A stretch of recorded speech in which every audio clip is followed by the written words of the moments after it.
Hello, welcome back. Oh, there's a sneeze brewing. Mm. Good morning. All right, we're going to continue with, I almost said entitled. Oh my gosh. No. We're going to continue with the Royals.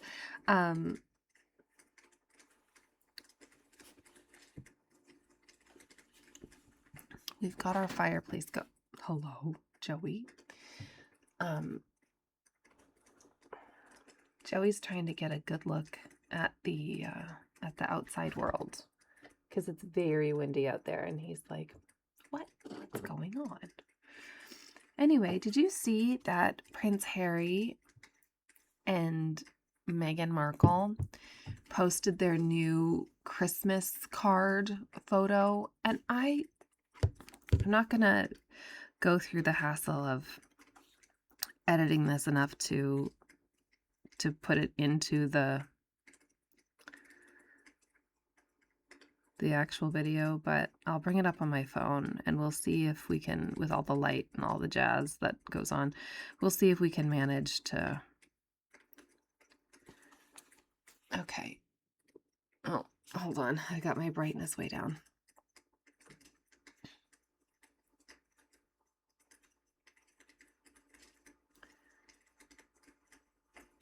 Okay. Can we see this child's hair? Like, it looks like there's never been a brush through it, and it drives me crazy.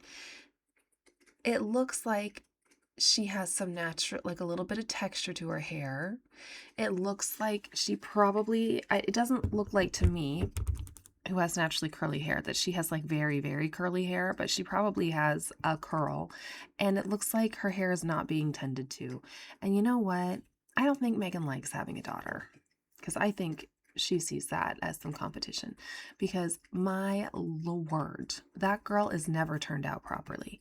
She never has her hair done. Like when you have a little girl, at least what I did, I had her hair and cute. Like I was always looking up cute little hairstyles. Like she always had cute little things, little bows, little this, little that. Like adorable, you know? But this poor child is always looking like she just got let out of her,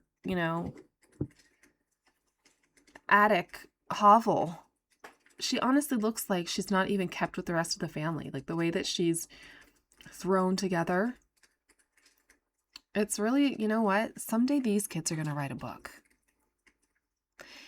And I hope I live to see it. Because I want to read that.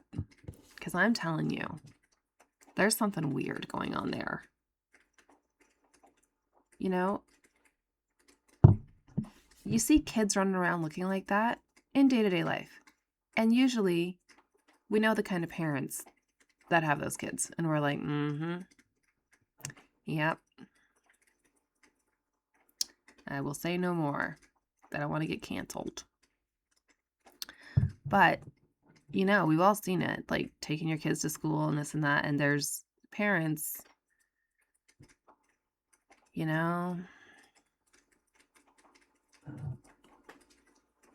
Well, I'm just going to say it. They're usually unemployed parents.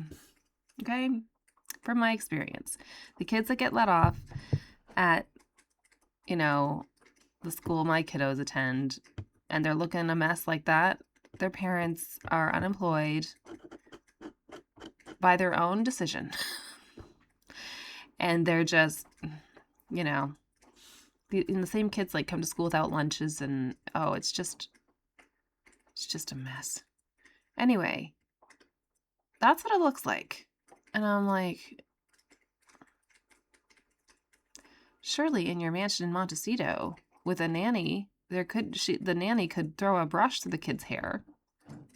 At least give her a couple little pigtails, give her a couple braids, do a French braid, do a nice, tight French braid and let her keep it for a couple days. But like this, do some Dutch braids, you know what I mean? Like do something. Anyway, that's my rant about that. I'm just appalled. And it's like, usually when you're doing your Christmas pictures, like you do the kids up even more, more than they would be in their normal everyday lives. So it baffles my mind that she thinks that this is, I don't think everyone's a narcissist. I think she is. Like, I think she might be. In my opinion. It's just really strange. And doesn't Harry just look more and more miserable? Doesn't he look more and more unhappy as the years go by? Do you think he's ever going to leave? Do you think that this marriage will last? I don't see how. How in the world could you spend the rest of your life like this? Just beggars belief. All right.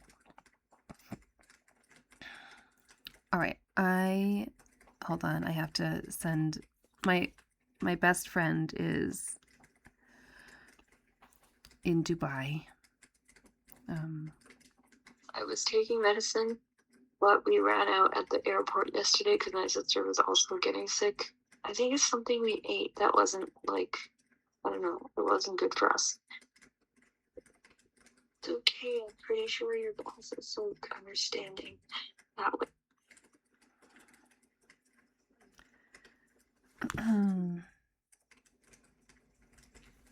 No, I won't, because the library shuts down from Tuesday to January 5th. So I won't be able to put it, I won't, you know what I mean? I don't get hours for that. And I don't know. Anyway, maybe there will be a miracle. Maybe a miracle will happen. Anyway, I'm just about to record a chapter. I'm not sure when I get my first pay from the new job. That's why I should have gone in today. I should have gone in and gotten an extra day's pay. Right. So I feel kind of bad about that. But at the same time, I had promised B that I would spend the day with him. So I don't know. Okay, I gotta go read. You can keep messaging me because I can pause it and message you as I go along. Well.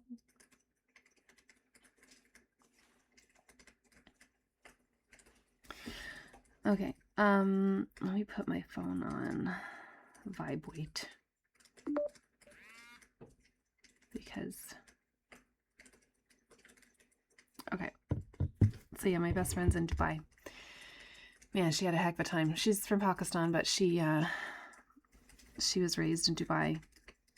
And, anyway, the whole thing, it's just crazy. Visas and all this stuff, just to live in Dubai is wild. So anyway, she just got there this morning after being in Pakistan for a couple weeks. And anyway, you can't use calling apps in Dubai, so we have to send voice messages back and forth. All right. Let me see. Yes. So when we left off, we were talking about how Charles and Diana really, everything that was going on with them just brought out the worst, and they became these people who were, throwing things across the room, doing this, doing that. And then the Earl Spencer was saying, oh, yes, they're just having very normal, every married couple has fights that destroy a room. Crazy times. Lord. Diana stopped going to Althorpe. Did I say Althorpe before? Who knows? Althorpe, because of her father's wife. Oh, yes. So the Earl Spencer had to go to London to see his daughter and grandchildren. After his brother's wedding, Diana said she could no longer bear the presence of that woman, her stepmother. The sight of Rain presiding over the Spencer ancestral home during a prenuptial party for her brother had incensed Diana. She felt that her mother, Frances Shan Kidd, had been slighted. Frances had recently been abandoned after 19 years of marriage when her husband left her for another woman.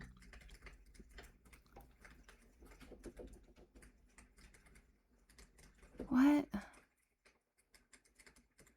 although she had left Johnny Spencer before he inherited Althorpe. Diana and her siblings felt, perhaps without justification, that Rain had usurped their mother's rightful place. Even as adults, they continued to revile their stepmother.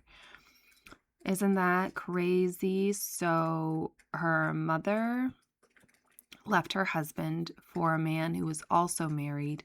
He left his wife and children to be with her, and then 19 years later, he leaves her for yet another woman.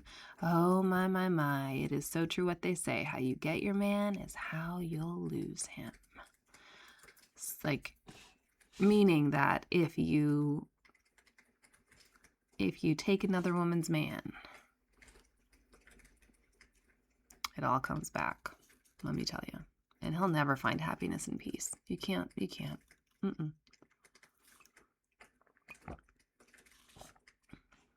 I was just like going through my head, like, okay, how did I get my man? How will I lose him? Okay. During a pre-wedding party for her brother at Althorpe, Diana watched Rain go into the nursery and graciously pour tea for her husband's grandchildren. When Rain left the room and headed down the staircase, Diana followed her. As Rain started down the first flight of stairs, Diana lunged forward and knocked her over with her shoulder. What? How old? Diana was a mother at this point.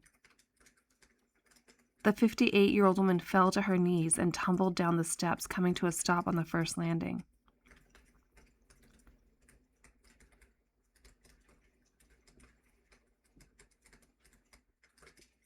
Diana walked around her and, without a word, proceeded into the party. The assault alarmed the Countess's personal assistant, Sue Ingram. Now this just sounds mental. Like, has everyone gone mad? Okay, listen to this. I wanted to run upstairs and ask her ladyship if she was all right, but I was too embarrassed. Not only for myself, but for her, she said. The servants and I pretended that nothing had happened. We just looked away. A woman just falls down the stairs and you're less concerned about her well-being than the embarrassment of how it happened. All right. Later, Rain mentioned the outburst to her assistant. What has happened to Diana, she asked. Why such an occurrence? I just don't understand that girl. Beset by her eating disorder and her husband's infidelity, Diana was volcanic and erupted frequently. After another of their incessant fights, Charles found her in tears in her bedroom, pouring out her heart to her detective about Charles' late-night telephone calls to Camilla Parker Bowles and his unexplained absences. Charles was appalled by her lack of discretion. Oh yes, Charles. That's the really appalling thing here is that she's telling someone about how she's been hurt. Yes, that's what's appalling. Men. Within days, the detective, who had guarded the princess for a year, was suddenly transferred into the diplomatic unit. A member of the prince's staff told a reporter that the abrupt change was due to the sergeant's over-familiarity with the princess. He's just punishing me, Diana told friends bitterly. I was transferred for domestic reasons, Manaki admitted to the press, but I have no intentions of discussing those reasons. His wife was probably like, yay! The prince, who was polite but aloof with his servants, did not approve of his wife's familiarity with the help. Well, I mean, obviously, you're a boss. You're not supposed to be like, oh, we're best friends. I'll tell you everything about my life. Like, there has to be some sort of a line. Okay. He maintained a certain distance from the staff and expected her to do the same, but she treated her dresser, her detective, and her butler like extended family. Do not misinterpret the prince's demeanor, said one of his equerries. There's a more seemly remove about him that comes from being treated. There's a seemly remove about him that comes from being reared as royalty.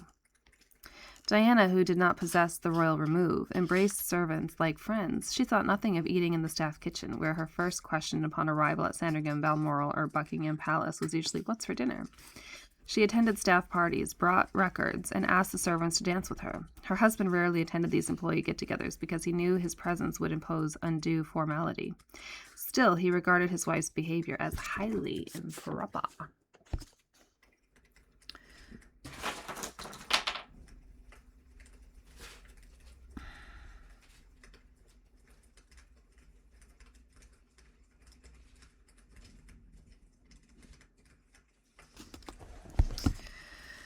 Okay, as highly improper.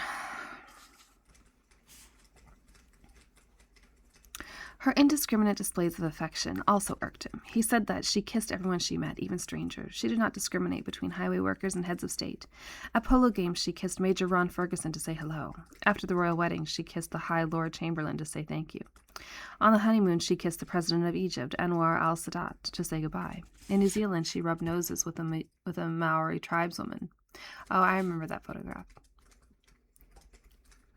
When she returned home, she kissed her servants. When the royal family attended a grand ball at Buckingham Palace for the household staff, Diana circled the room in her tiara to greet everyone. She understood how much her title meant and how special people felt in her presence. I could see Charles watching her out of the corner of his eye, recalled Wendy Barry, who worked at Highgrove. He looked on as she took the mother of one servant in her arms and kissed her expansively on the cheeks.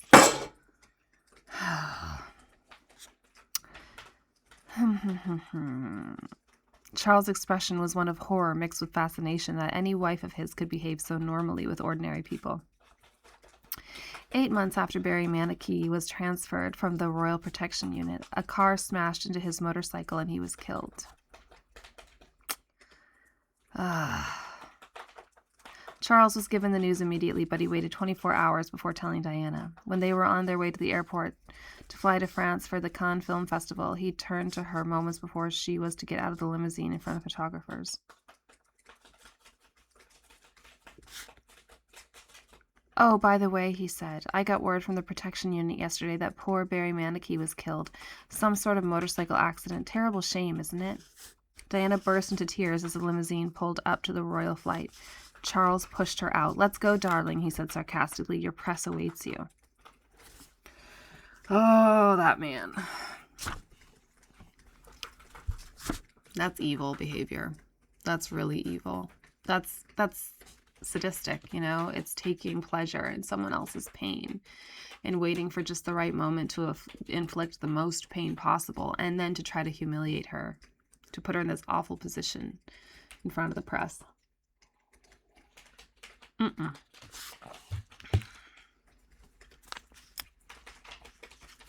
Hold on one moment.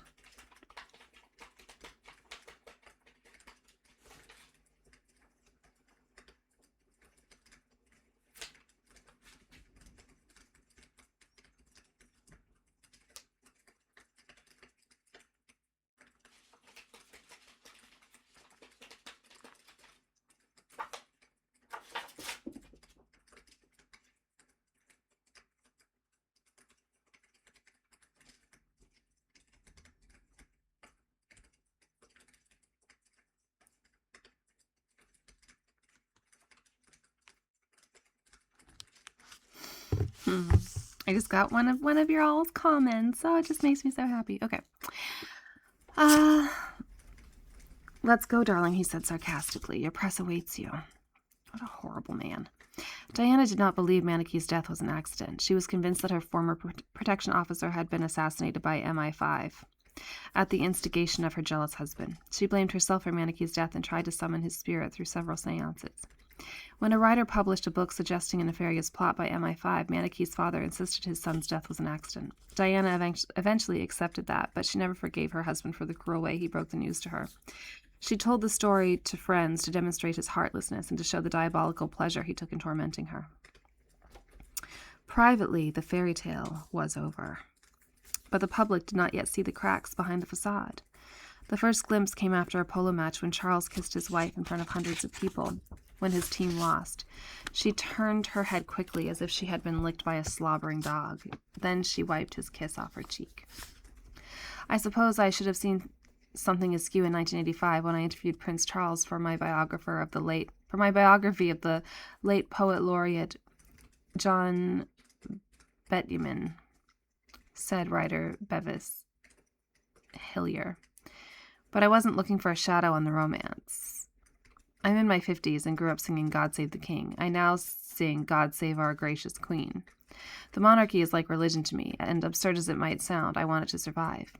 The prince and I talked in his office at Kensington Palace, where a clock chimed every 15 minutes. He was very messy, heaps of papers on the floor, and red leather boxes with gold-embossed Prince of Wales feathers all over the place, but he was sweet and could not have been more pleasant. My last question to him was, which was your favorite Benjamin poem? He flipped through the book of poetry and fell upon one dealing with the aging sex drive. He read the last stanza.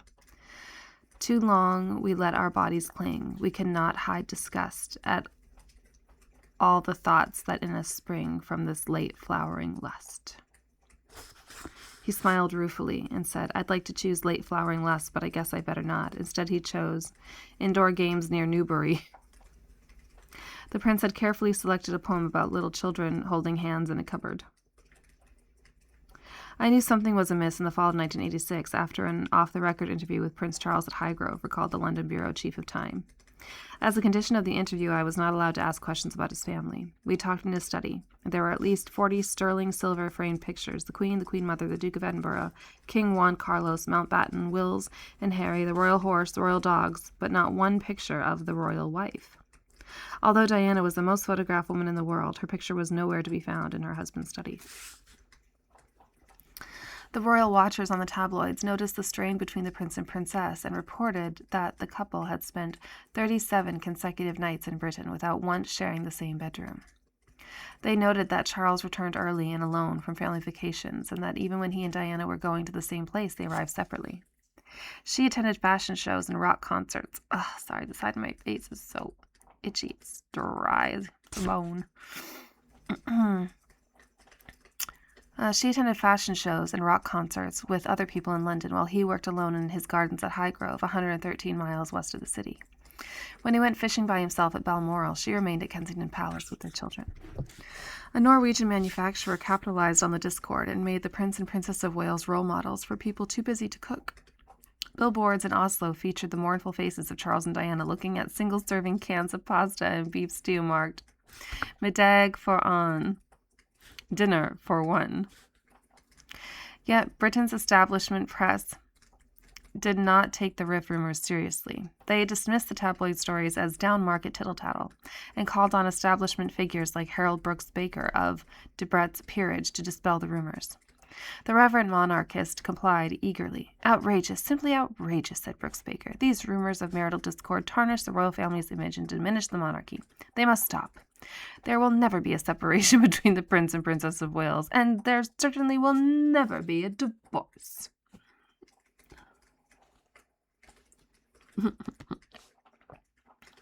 His denial did not dent the tabloid's credibility among royal servants. Too much of the information was accurate and true, said one of Princess Margaret's butlers with dismay. We knew that it had to be coming from someone on the inside, one of us. The royal family knew it too. But there's nothing they can do about servants who sell their stories, unless, of course, they catch them outright. Then they can be fired, fined, even imprisoned. The only people who knew that the Prince and Princess of Wales were no longer sharing the same bed were their personal maids. You don't think Her Majesty knew that? Or even wanted to know it. Princess Margaret used to say that she had read the papers simply to find out what was happening in her own family. The floor-shaking fights between them were known to their staffs, and the word traveled fast through the royal houses. The butler offered an explanation for the disparity between the upmarket press, which proclaimed the marriage was solid, and the tabloids, which depicted the marriage as shaky. He said a footman at Highgrove had seen the princess throw a teapot at the prince and rush from the room in tears. Hours later, the royal couple had composed themselves and appeared together in public at a benefit. Their smiling photographs in the Daily Telegraph made the teapot story in the Mirror look fabricated. Actually, both stories were accurate, said the butler, but the tabs ran the juicier bits. Diana resented the press speculation about her marriage, but did not know what to do. Just because I go out without my husband, she protested, doesn't mean my marriage is on the rocks. She had taken on more public engagements, 299 in 1985, 70% more than her 177 in 1984. And more than half of those in Britain were without her husband. Heartened by her increasing commitment to performing royal duties, Prince Philip told her to ignore the rumors, and she tried. When we first got married, she said, we were everybody's idea of the world's most perfect couple. Now they say we are leading separate lives. The next thing is I'll start reading that I've gone a black Catholic lover. The unrelenting pressure of having to appear in public and be gracious to a press corps that acted like a firing squad wore her down. During a visit to a children's nursery school, she was asked by the supervisor whether she wanted to accommodate the photographers clamoring outside. I don't see why I should do anything for them, she replied. They never do anything for me. The next day, the Sun fired back with an editorial. Princess Diana asked, what have the newspapers ever done for me? The Sun can answer her loveliness in one word: everything. The newspapers have made her one of the most famous women in the world. They have given her an aura of glamour and romance. Without them, the entire Windsor family would soon become as dull as the rulers of Denmark and Sweden. The burden of maintaining a sunny public image sapped the princess's strength. I've got no help from anyone carrying this load, she complained to her lady-in-waiting. Like Diana's husband, the palace expected her to do her duties without comment, show up and shut up, but Diana needed reassurance. Without Barry Manicky beside her, she had no one to buoy her, to provide advice and offer affection. Her husband had come to regard her as a whiner. Oh, God, what is it now? He'd say when she approached him. She felt increasingly isolated within the royal family and uneasy about confiding in her sisters, especially Jane, who was married to Robert Fellows, the Queen's assistant private secretary. Diana was also wary of Sarah Ferguson, who, she said, acted too eager to please Charles. Diana didn't want to disappoint her friends by admitting her fairy tale marriage was a sham, so she said nothing. When her former roommate, Carolyn Pride Bartholomew, noticed her startling weight loss, Diana finally admitted her eating disorder and said she was throwing up 4 to 5 times a day because she was so unhappy. The princess said her prince was no longer charming. When Mrs. Bartholomew was badgered by reporters in Australia about the state of the Wales' marriage, she declined to comment. Pressed about the royal couple's separate quarters and separate vacations, she said nothing. One reporter pointed out the 12-year age difference and suggested the 26-year-old princess was bored with her 39-year-old husband. Oh, no, said Mrs. Bartholomew. I'm sorry, is that a 12-year age gap? I'm confused. I am confused. Let me do the math. That's not. I can see it right in front of my brain. In front of my eyes. That's 13 years. 39 and 26. That's a 13-year age gap. Oh, no, said Mrs. Bartholomew. Well, what do they possibly have in common? Well, they have their children. Diana was at her most vulnerable in 1986 when she met Captain James Hewitt at a cocktail party. She had been lonely, neglected, and despondent. The 27-year-old bachelor knew how to flirt with a princess without overstepping the line. He was introduced as a skilled horseman with the Lifeguards household division.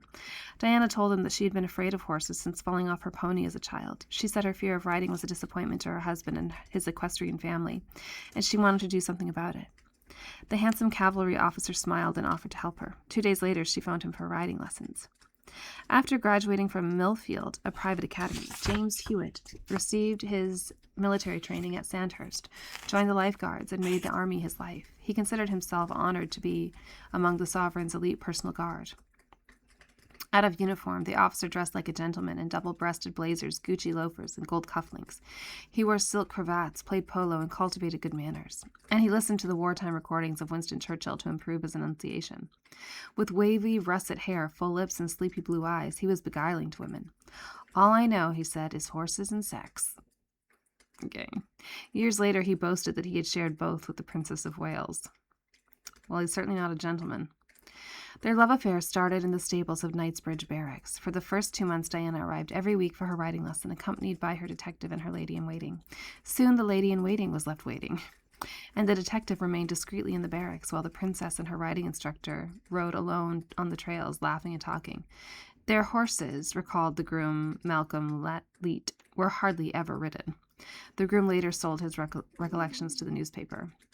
In James Hewitt, Diana found a man her own age who thoroughly relished women and treated them with the same respect he accorded high-strung horses. He calmed and comforted them.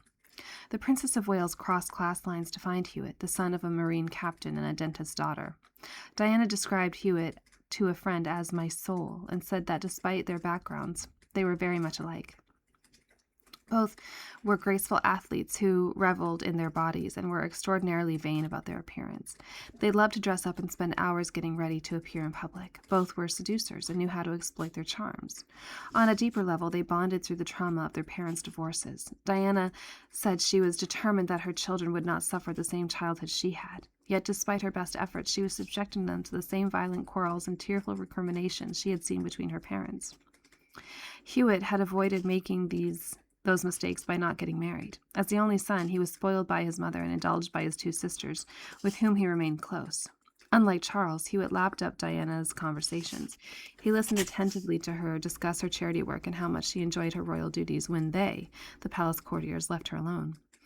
She felt as if she had a divine ability to minister to the sick and dying. She said this healing touch came from spirits that guided her. This enabled her to go beyond the ceremonial role of a royal princess visiting hospitals. She saw herself as Mother Teresa in a crown. She said she identified with victims and felt their pain. Although Hewitt did not understand her mysticism, he listened raptly and did not question her judgment, unlike the Bishop of Norwich, who was startled by Diana's claims. When she told the cleric that she was a reincarnated spirit who had lived before, he looked puzzled.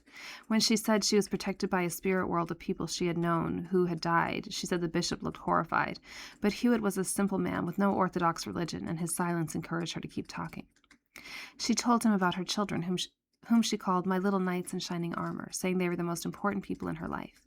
Over several weeks, she guided Hewitt through the swamp of her marriage, and as she revealed the dismal secrets, the bulimia, the suicide attempts, the separate bedrooms, and the mistress, he saw a woman reeling with rejection. Like most men who met Diana, he felt protective. Wisely, he let her make the first move, which she did by inviting him to dinner at Kensington Palace when Charles was at Highgrove.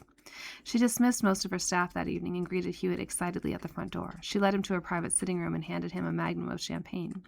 She said she rarely drank, but this was a special occasion. He popped the cork and filled the flutes as she sat on the apricot and white striped sofa. Looking around the room, he chuckled when he saw the embroidered maxim on one of her scattered pillows. If you think money can't buy love, you don't know where to shop. He appreciated her shopping expertise at London's finest stores because he'd been the lucky beneficiary of several extravagant sprees. He told her that members of his regiment had been impressed by the presents that had been arriving at his barracks. She lowered her eyes and giggled. Whether it's friends, lovers, or relatives, Diana is very generous, said interior designer Nicholas Haslam. She's incapable of not giving presents. She always arrives at my flat with some kind of lovely gift, a tie, a plant, a book. Unlike the rest of the royals, she knows how to spend money on other people. Among the presents Hewitt received from the princess were a rust cashmere sweater from Harrods, 4 silk Hermes ties, and a pair of $1,500 hand-tooled leather riding boots from Lobbs, London's finest shoemaker. He also received a tweed hacking jacket with suede patches and leather buttons, 3 custom-made suits, 10 Turnbull and Asser shirts with matching ties, 2 blazers, 12 pairs of cashmere socks, 24 silk boxer shorts, gold cufflinks, a diamond-studded tie pin, and an 18-karat gold clock from Asprey, the royal jeweler. He got a new wardrobe. Limited by his $50,000 a year salary. Oh, come on. Let's do a little bit of checking up on that. Okay.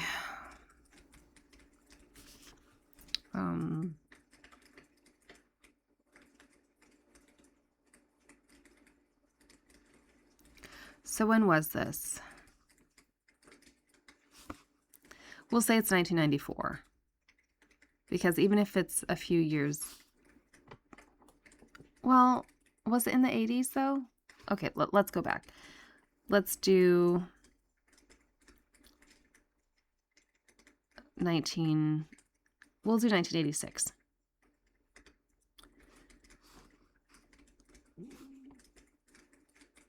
So 50,000?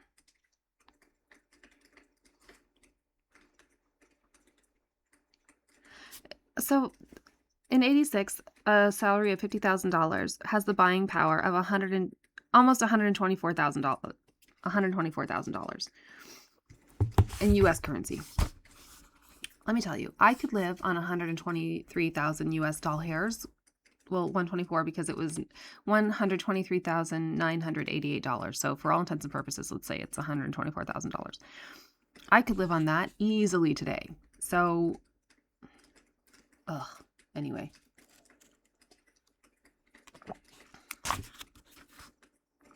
Limited by his $50,000 a year salary, the cavalry officer could not afford to reciprocate in the same grandiose style. Instead, I gave her the clothes off my back, he said lightly. What a dirty dog. She asked him for his t-shirt to wear to bed and his cricket sweater to wear under her ski parka. She also asked for one of his down-filled jackets, which she wore frequently on walks. His most luxurious gift was a pair of diamond and emerald earrings, which he sent her as a reward for not biting her fingernails. Following their first dinner at Kensington Palace, Diana served him coffee on the sitting room couch. She turned off the lamp on the side table and slipped into his lap, putting her arms around his neck. Moments later, he told his biographer, she stood up and, without saying a word, led him into her bedroom. For the next 18 months, their affair was vigorous and passionate and not conducted with the utmost discretion. They visited Althorpe, and according to Hewitt, they made love in the pool house. They stayed with Hewitt's mother in Devon and made love in her garden. They spent Really? That's so disrespectful. Good grief. They spent nights together at Kensington Palace with Diana's children and weekends at Highgrove when Charles was traveling. The young princess became so accustomed to Hewitt's presence that they called him Uncle James. The young princes. He spent hours teaching them how to ride. He took them to his army barracks, where they were enthralled by the men in uniform. He taught the little boys how to march, salute, and hold a gun. In turn, Diana invited Hewitt's father and his two sisters to London to a private dinner. James had confided in them about his relationship with Diana. She also accompanied him to Devon and spent many days with his mother, who ran a riding school. She would always help carry the things out after lunch, recalled Shirley Hewitt. She would wash up the dishes and on one occasion help clear out a cupboard. She said, "What is all this? It's disgusting," and cleared out the whole lot and gave the cupboard a good wash. Oh, yes, because Diana, even when she was a child, she loved clearing things out and cleaning. On those trips, Diana endeared herself to Mrs. Hewitt with her girlish questions about James's childhood. Together they teased him as they paged through the family scrapbooks, looking at his baby pictures. Hewitt said he had not intended to fall in love with the princess, whom he described as emotionally vulnerable and distressed, but, he admitted sheepishly, it happened. We spoke a great deal about the future, what the future may hold for us both. I think it was perhaps fun to fantasize and to believe in a situation which quite clearly might not be possible, the dreams of being able to spend the rest of our lives together. Joking nervously about the Treason Act of 1351, he wondered aloud if he could be sent to the Tower and beheaded for sleeping with Diana. The archaic law forbids adultery with the wife of the heir to the throne to ensure all heirs are legitimate. When the princess's affair with her riding instructor was disclosed by Hewitt and confirmed by Diana, some royal biographers noticed a startling resemblance between the copper-haired Hewitt and rusty-haired Prince Harry, but Hewitt denied he was the father and staunchly maintained he did not meet Diana until 2 years after the birth of her second son. In fact, stated Private Eye, Hewitt first met Diana 5 years earlier at a polo match in 1981, before her marriage. The princess did not exercise prudence in her relationship with the cavalry officer. I mean, I have heard that, but if you look at Diana's brother, Harry looks a lot like the men in Diana's family. So I think he is... Wait, what? Obviously he's Diana's. Never mind. I don't know what point I was just trying to make. My point is he could be Charles's son. It's just that he does look an awful lot like Diana's side of the family. But maybe he's Hewitt's son. Who knows?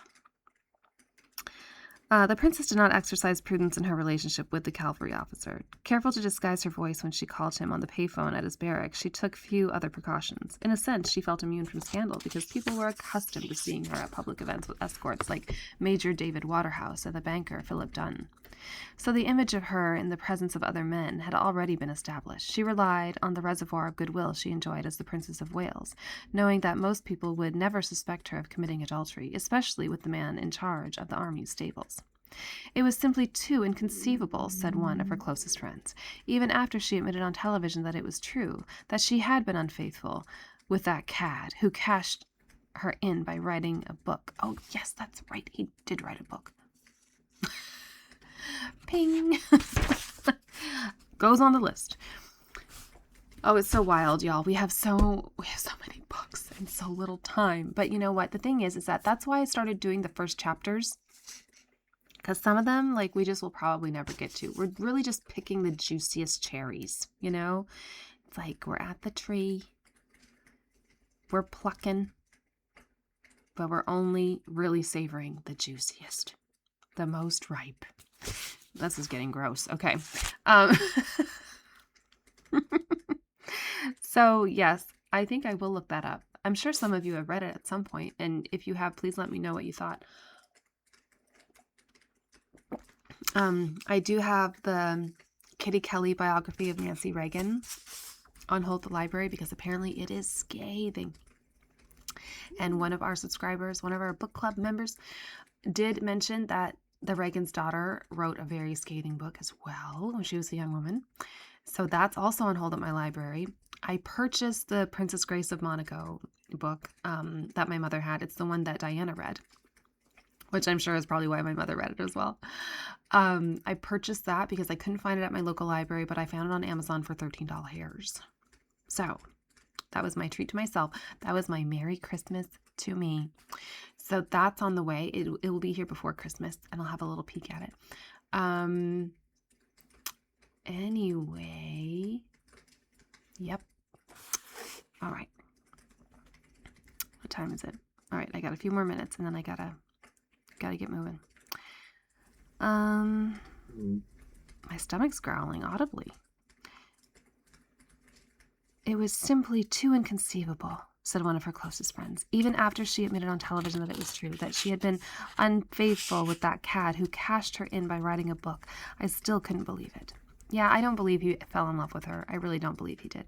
Because I believe if he had actually fallen in love with her, like that would have been so precious to him. Like he would honor that memory.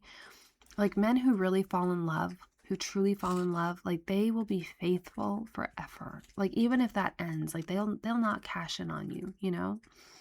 So he didn't fall in love with her. He's just trying to make himself, look like not such a bad guy by saying he did.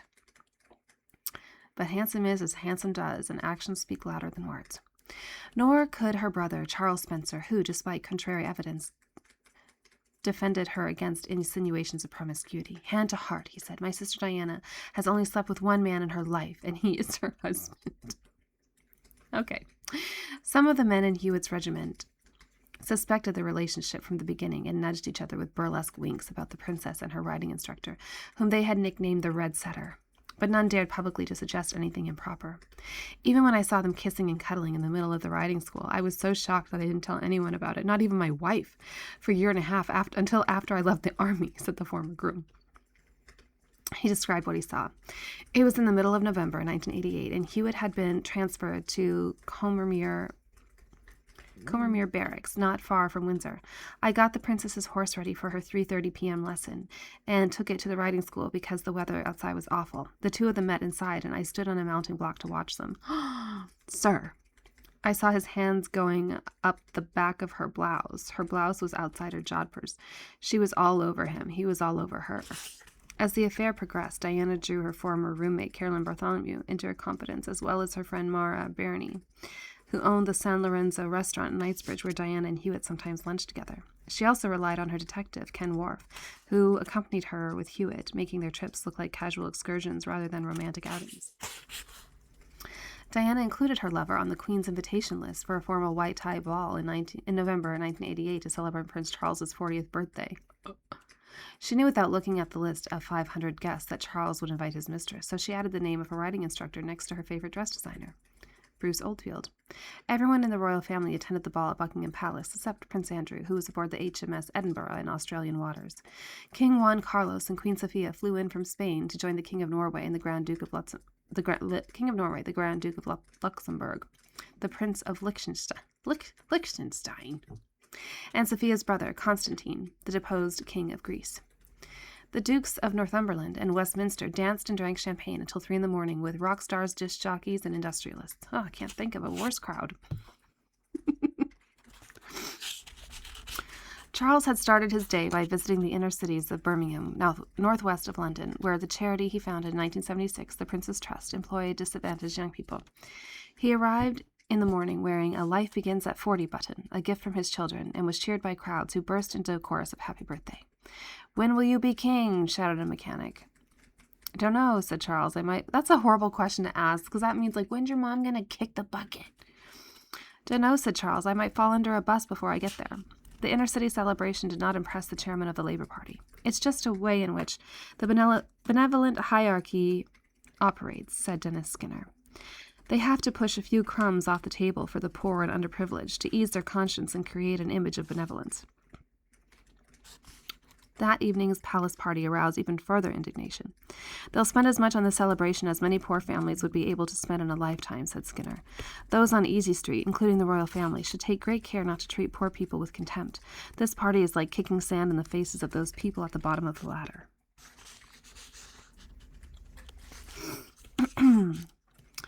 Charles said he would not be deterred by criticism, especially from cranks. "Now that I'm 40, he said, I feel much, much more determined about what I'm doing." He considered his work for the underprivileged of Britain worthy of royalty, but said his wife's patronage of AIDS patients was inappropriate and that the press coverage she received by visiting them was at times sentimental and exploitive. He said her trip to visit AIDS babies in New York City's Harlem Hospital a few months later was totally unnecessary. Will you stop that? Those are my records. Stop it. Go. Go.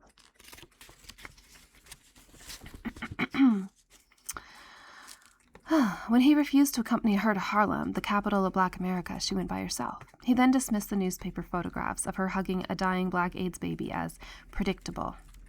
Diana responded with calculation. On a return flight to London, she talked to a Daily Mirror photographer about her whirlwind tour, saying how tense she felt being whisked from one engagement to another. I feel so sad when I think about how I held that little boy in my arms," she said. It was so moving, maybe because I am a woman traveling alone. It never feels so bad when my husband is with me." The palace interpreted her comments as a veiled attack upon her husband. Oh my goodness. Stop it. Stop. No. No. Okay. And scrambled to issue a statement which implied that she was overwrought. Visiting Harlem Hospital was a very emotional experience for her. She has been working nonstop for 2 days, and the full impact is only just catching up with her. That was the first shot fired in the media war between the wily courtiers and the willful princess. "Diana played the game of one-upmanship like a maestro," said London columnist Ross Benson. "When she and Charles visited a music college, he was prevailed upon to play a note or two on the cello. It was too good an opportunity for her to miss. While he was playing, she strode across the stage, sat down at the piano, lifted the lid, and struck up the opening theme of Rachmaninoff's Piano Concerto No. 2. Every camera swung around to follow her, leaving Charles beached and abandoned in his humiliation." Diana had insisted on accompanying her husband over his objection to a birthday party for Annabel Elliot, the sister of Camilla Parker Bowles. The 40 guests were part of what she dismissed as her husband's stuffy Highgrove set, so no one had expected her to attend, but she was determined to confront her husband's mistress. "I remember meeting her at that party shortly after her Harlem hugging trip," recalled the London attorney, "and thinking she was either dumb or else jet-lagged because she couldn't carry on a conversation. She kept looking at Charles, who had left her and gone off in the corner all night with Camilla. I didn't get what was happening until later, when my wife explained it all. Toward the end of the party, Diana approached Camilla and said she wanted a word with her in private. Diana waited until the last guest had left the room. Then, looking her rival in the eye, she spoke bluntly. "Why don't you leave my husband alone?" Taken aback, Camilla started to protest. But Diana cut her off, saying she knew all about the affair. She cited the telephone calls, the love letters, the fox hunts, the Sunday night visits. She said she knew that Camilla played hostess at Highgrove in her absence, and Diana resented Camilla's being in Diana's home. Diana blamed Camilla for turning Charles away from his children and ruining his marriage. That said, Diana walked out of the room and told Charles she wanted to go home. The next morning, she called Carolyn Bartholomew and told her what she had done. She also phoned James Hewitt and related every detail of the confrontation, relishing her bold performance. She said she finally felt free of Camilla's clutches. "Why, oh why," she asked him, "didn't I say all of that to her sooner? What a difference it would have made." Hewitt said she deserved a medal for bravery and inquired about Charles's reaction. "Stone-cold fury," said Diana proudly. And how could I possibly?" Diana's father invited the royal couple to a 60th birthday party in honor of Diana's stepmother in May 1989, but Charles had planned a trip to Turkey and wouldn't cancel it. "I'll be traveling," he announced by memo, which was how he communicated with his wife to avoid bickering. He had quietly moved out of Kensington Palace and lived entirely at Highgrove, where his children visited him on weekends. He did not tell his wife that he would be going to Turkey with Camilla Parker Bowles and her husband Andrew, but Diana found out.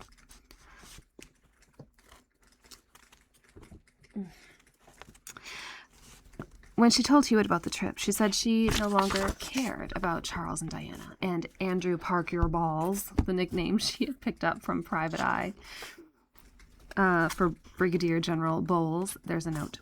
Behind their backs, Diana referred to the royal family by their Private Eye nicknames. The Queen was Brenda, the Duke of Edinburgh was Keith, Princess Margaret was Yvonne, Charles was Brian, Edward was Cled, Prince Peter Phillips, abbreviation of Uncle Ed, and Diana herself was Cheryl. Hewitt suspected that she still cared very much, and despite her disavowals, wanted to revive her marriage. But he said nothing and jumped at the invitation to escort her to her father's ball. With 500 guests, we'll be safe, Diana assured him. Soon after, Hewitt received transfer orders to Germany to command a tank squadron. Excited by his promotion, he worried about telling Diana that he would be gone from her life for 2 years. He later said that she had berated him for leaving her and putting his career ahead of their relationship. For several months, she did not take his calls, and he left for Germany without seeing her. Within weeks, Diana sought out the man she had been infatuated with when she was 17. This time, James Gilby was much more receptive. Over lunches and quiet dinners, he listened worshipfully as she unfolded the saga of her miserable marriage, and he became her cushion. They had started seeing each other again after a private dinner party at the home of their friend David Frost, the television interviewer, and his wife, Karina. As Diana and Gilby were leaving that evening, they were photographed in front of the Frost house, kissing goodbye. The kiss was so intense that the photographer decided to stake out Gilby's apartment in London's Lenox Gardens, near Harrods department store. Days later, the photographer was rewarded with a shot of the princess leaving Gilby's apartment at 1:15 a.m. Gilby said they were playing bridge, but added, "I suppose it wasn't that wise for Diana and I to meet in those circumstances." From then on, Diana acted with much more caution. Instead of visiting Gilby's apartment, she arranged to meet him secretly at Mara Bernie's home, around the corner from the San Lorenzo restaurant. She also bought a shredder for her office at Kensington Palace. She used post office boxes for personal correspondence and talked on the phone in code. She preferred mobile phones because she thought they were more secure, but when she found out they were less secure, she stopped using them. When using the phones in Kensington Palace, she often closed the doors of her suite and turned up the television so servants couldn't eavesdrop.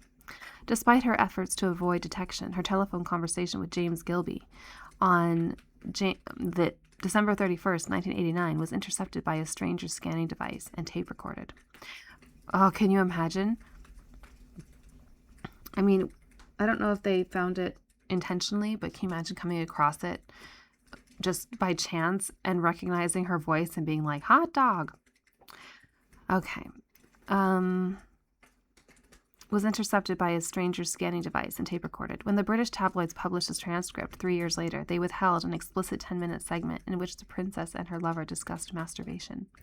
They also talked about Diana's fear of getting pregnant. "Darling, that's not going to happen," Gilby said reassuringly. "You won't get pregnant." Diana said she was worried after watching a soap opera earlier in which one of the main characters had a baby. They thought it was by her husband, said the princess. It was by another man. She and Gilby laughed. Squidgy, his nickname for Diana. "Kiss me. Oh, God, it's so wonderful, isn't it, this sort of feeling? Don't you like it?" Diana replied, "I love it. I love it."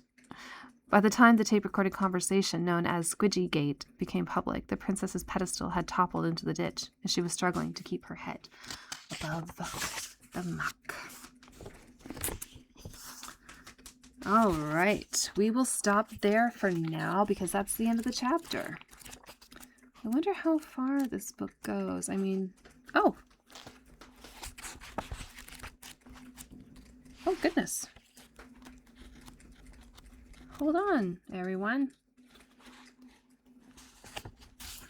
So we actually just have this much left because all of this are notes, chapter notes, and like bibliography and things like that. So we really don't have very much left. Goodness. We're actually doing it. We're reading a book. Okay. I believe I will be back on later. I might go thrifting today. I think my man and I are going to go look at Christmas lights because it was just too windy, and it's very windy today as well, but it was too windy last night. And, yeah. And I'm not sure what else I'm going to do. I need to clean the kitchen. Oh, Lord.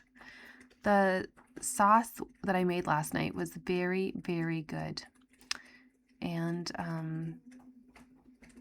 I forgot some steps when I told you about it, but they're in the comments. So if you look at that video, also check the comments because I added them there because someone asked. What else? What else is going on? I'm off now. Well, no, I guess I am going to go into work for a few more days, but I'm almost off for the holidays. So, goodness. I'm going to have to start getting myself together. Okay, I'm so tired. I think I might go have another nap, but it's Saturday, so that's allowed. Thank God. Okay. Thank you everyone for being with me. I will be back. I think I will be back later. I'll probably come on and read. I want to edit that video that has the Leslie Player book and post it with just that chapter, and then I want to read the next chapter. And we do need to read some Jackie O. We need to read The Little Princesses. I need to go to the library today and pick up the books that I have on hold. Yes. Okay. So I will see you all later. Don't forget that tomorrow is Silver Screen Sunday. I will see you in a little while. Thanks for being with me. Mwah. Bye.